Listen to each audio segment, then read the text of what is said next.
950 برس تبلیغ کرتے رہے اور اس کے بعد 80 بندے جب ایمان لائے تو حضرت نوح اپنی امت کی شرپسندی سے بیزار ہو گئے، اور جب بیزار ہو گئے تو حضرت نوح بارگاہ قدرت میں آئے، کیونکہ حضرت نوح تبلیغ کر کر تھک چکے تھے، ان کے صبر کا بانٹ ٹوٹا، پھر حضرت نوح نے بدعا دیا۔ تو یہ ساری باتیں قرآن میں موجود ہے، یہ کوئی میری کتابت نہیں ہے۔ ابھی میں آیات سناتا ہوں کہ حضرت نوح بارگاہ قدرت میں آئے اور پھر بارگاہ قدرت میں آ کے بدعا کی، اور حضرت نوح کے قرآن کہتا ہے کہ حضرت نوح نے کہا کہ ربی لا تذر علی الارض من الکافرین دیارا، کہ اے پروردگار اس روح ارض پر کسی بھی کافر کو زندہ مت رکھ۔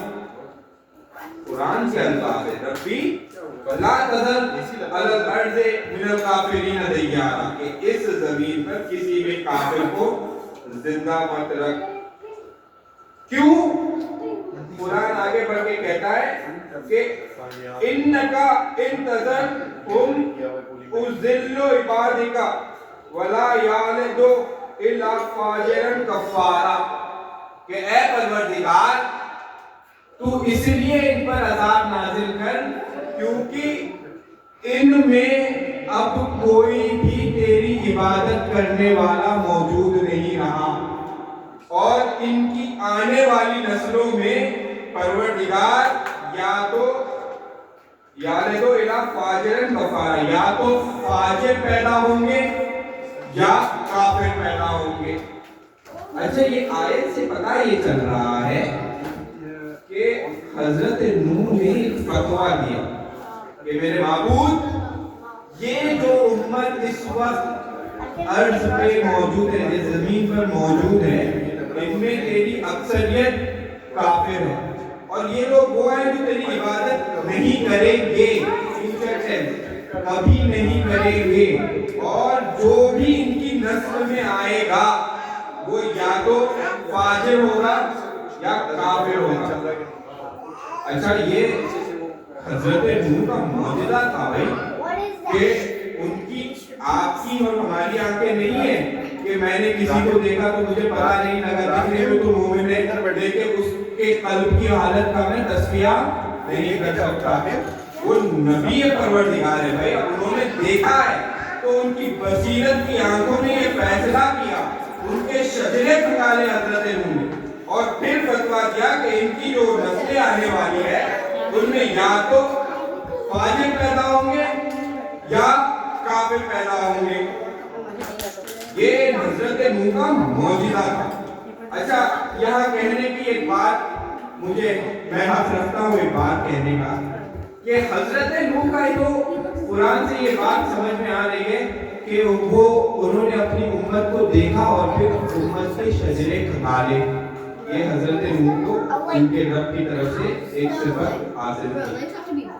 تو اب اگر ہم کہیں کہ جب نوح میں یہ سعادت ہے تو فقر نوح اگر دیکھ کے شجرے کھنگال دیں تو اس میں کیا کمال ہے؟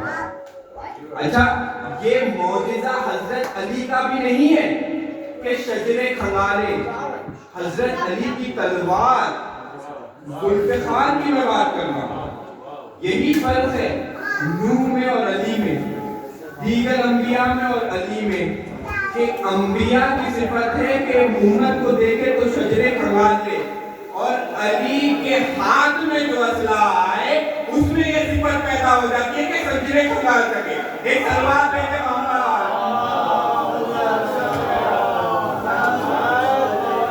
یہ کوئی من گھڑت قصے کہانیاں نہیں ہیں۔ جنگ جمل کا آپ مطالعہ کریں کہ مولا ایک قلعے پر کھڑے ہو کے جنگ کر رہے ہیں، اور مولا کے اطراف باغیوں کا فوج جمع ہے۔ اب جنگ کرتے کرتے مولا نے ایک عجیب عمل کیا، مولا نے اپنی ذوالفقار کو ہوا میں پھینکا۔ مولا گھوڑے پر سوار ہے، اطراف باغیوں کا کی فوج، مولا نے تلوار چلاتے چلاتے اپنی ذوالفقار کو پھینکا ہوا۔ اچھا مالک اشتر دور کھڑے دیکھ رہے تھے مولا کی جنگ کو.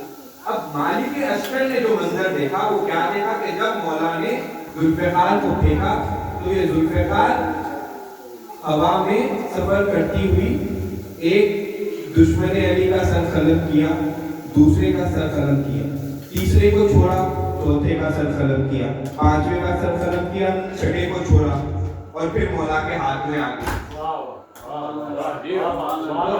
جنگ کے بعد مالک مولا کے پاس گئے اور مولا سے جا کے سوال کیا کہ مولا یہ جب آپ جنگ کر رہے تھے اور آپ نے ذوالفقار کو پھینکا تھا تو یہ آپ کی ذوالفقار سر دیکھ کے کیوں چل رہی تھی؟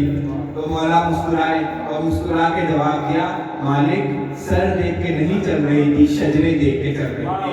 ایک سلوات ہے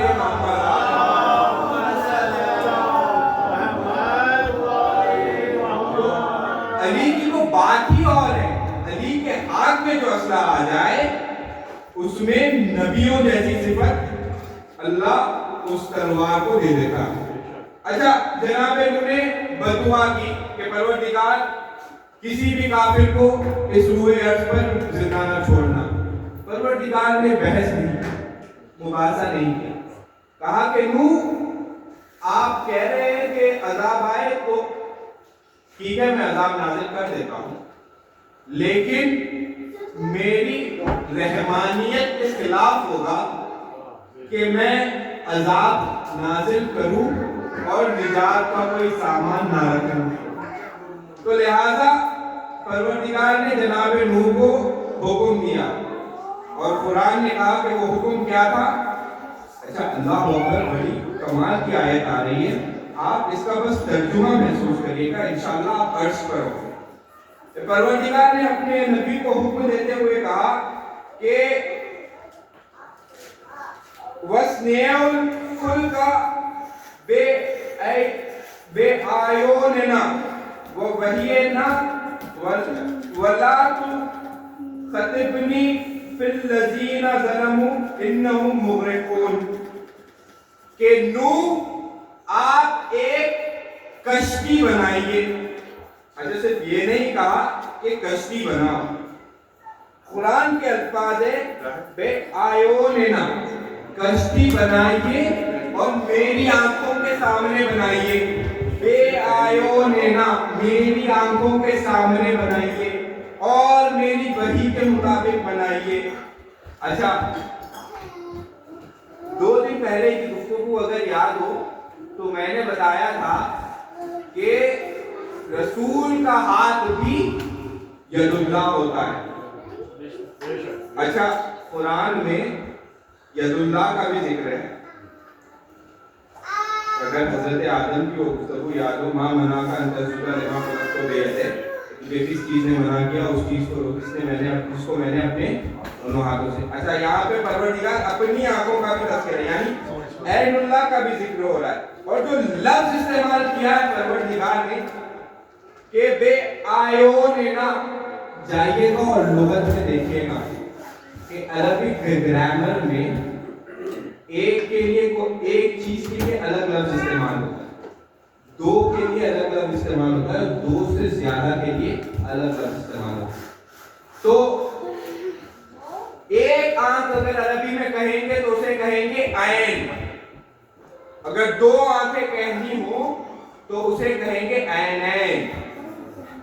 اور اگر یہ جو لفظ ہے آیوننا, اس کا ترجمہ لغت کے حساب سے یہ بنے گا کہ یہ لفظ وہاں استعمال ہوتا ہے جہاں کم سے کم 10 آنکھوں کا تذکرہ ہوتا ہے.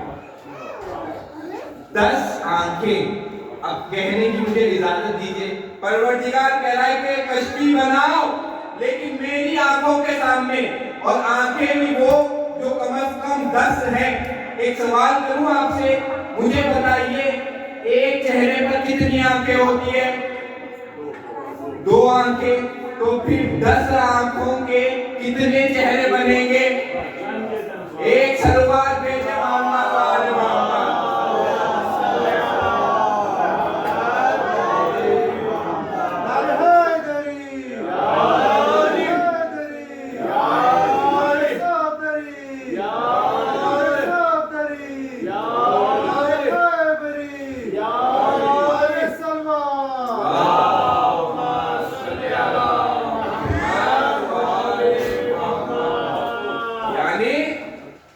جب حضرت نوح کشتی بنا رہے ہیں تو آل محمد عرش پہ اللہ کی آنکھوں کا مظہر بنے ہوئے اس کو دیکھ رہے ہیں۔ اچھا، پروردگار نے کہا کہ اے نوح آپ کشتی بنائیے اور میری آنکھوں کے سامنے بنائیے اور میری وحی کے مطابق بنائیے۔ اور اس کے بعد پروردگار نے حضرت نوح کو نصیحت دی۔ وہ کیا نصیحت دی کہ وَلَا تُخَاطِبْنِي فِي الَّذِينَ ظَلَمُوا إِنَّهُمْ مُغْرَقُونَ، کہ اے نوح کشتی تو بنا رہے ہو لیکن اس کے بعد کسی بھی کافر کو بچانے کے لیے مجھ سے سفارش نہیں کرنا۔ کیوں؟ کیونکہ یہ سارے ظالم ہیں، ظلم انہم مغرقون، اور ان کا غرق ہونا طے ہے۔ اچھا، حضرت نوح نے سفینہ بنایا، پروردگار نے عذاب نازل کیا بارش کی صورت، اور اگر حدیث یاد ہو تو رسول نے فرمایا میرے اہل بیت کی مثال کشتی نوح کی طرح۔ اچھا، اس حدیث، کیونکہ یہ حدیث بڑی مستند حدیث، یعنی اہل سنت عالم بھی جو موجود ہے، بڑے بڑے جید محدثین نے اس حدیث کو صحیح قرار دیا، لیکن جب اہل سنت کے ایک بہت بڑے عالم امام المفسرین جنہیں کہا جاتا ہے شیخ فخر الدین رازی، انہوں نے جب اپنی تفسیر کبیر میں اس آیت کا تفسیرہ کیا اور اس کی تشریح بیان کی تو انہوں نے بھی حضور کی اس حدیث کو لیا کہ میرے اہل بیت کی مثال کشتی نوح کی سی ہے۔ اچھا، لیکن انہوں نے جو بات کہی فٹ نوٹ میں وہ یہ لکھی کہ دیکھیے یہ حدیث تو صحیح ہے کہ اہل بیت کی مثال کشتی نوح کی طرح ہے، اور جو اس میں سوار ہو گیا وہ نجات پا گیا، اور وہ جو لوگ اس میں سوار ہیں وہ ہم اہل سنت والجماعت، ان کا حق ہے بھائی۔ دیکھیے اہل بیت کا کاپی رائٹ صرف شیعہ لوگوں کے پاس نہیں ہے، میں یہ بات بتاتا ہوں، یہ عالمین کے لیے ہدایت ہے۔ تو انہوں نے کہا کہ کیونکہ ہم کشتی اہل بیت میں سوار ہیں تو یہ ہم ہی لوگ ہیں۔ اچھا، جب کشتیاں چلتی ہیں دریا میں، انہوں نے یہ فٹ نوٹ میں لکھا کہ جب کشتیاں دریا میں چلتی ہیں تو ستاروں کی حساب سے چلتی ہیں۔ یہ سائنس کی بات ہے کہ کشتی جب بھی چلتی ہے، پول سٹار اسے کہا جاتا ہے، اس ستارے کو جو کشتی کو راستہ دکھاتا ہے، اس ستاروں کے حساب سے چلتی ہے، اور وہ ستارے صحابہ کرام ہیں، تو اس لیے وہ نجات پانے والے لوگ ہم ہیں، کیونکہ ہم کشتی میں بھی سوار ہیں اور ہماری نظر ستاروں پہ بھی ہے۔ اچھا، یہ ان کا عقیدہ ہے، لیکن میں بھی اپنے عقیدت کا دفاع کرنے کا حق رکھتا ہوں۔ تو آپ نے یہ جو مثال دی ہے، دیکھیے ہمارے نبی عالم الغیب ہیں، تو وہ جانتے تھے کہ فخر الدین رازی میری حدیث کو اس سے تشبیہ دیں گے، اس لیے نبی نے فرمایا کہ میرے اہل بیت کوئی عام کشتی نہیں ہے، کشتی نوح۔ اچھا، جب کشتی نوح طوفان سے گزر رہی تھی تو سب سے پہلے تو جب نوح کا طوفان آیا، پروردگار نے جب طوفان بھیجا طوفان کی شکل میں، تو وہ دن کا وقت تھا، ٹھیک ہے۔ اور مجھے ایک بات بتائیے، جب بارش کے لیے بادل کا ہونا ضروری ہے، اور جب آسمان میں گہرے بادل چھائے ہوں تو ستاروں کا کیا ہوگا؟ ایک سلوات بھیجے محمد علیہ۔ دیکھیے میں بھائی ایک ڈسکلیمر دے دوں کہ میں ہر بات کی اس ممبر سے وضاحت نہیں کر سکتا، کیونکہ دامن وقت میں بھی گنجائش نہیں ہے، اور آج مجھے بہت سی باتیں کرنی بھی ہیں۔ تو دیکھیے میں آپ کی ذوق سماعت پر بھروسہ رکھتے ہوئے بس اشارے دوں گا، اور اشارہ سمجھنے والی قوم آپ سے بہتر پروردگار نے بنائی نہیں ہے۔ ایک سلوات بھیجے محمد والے۔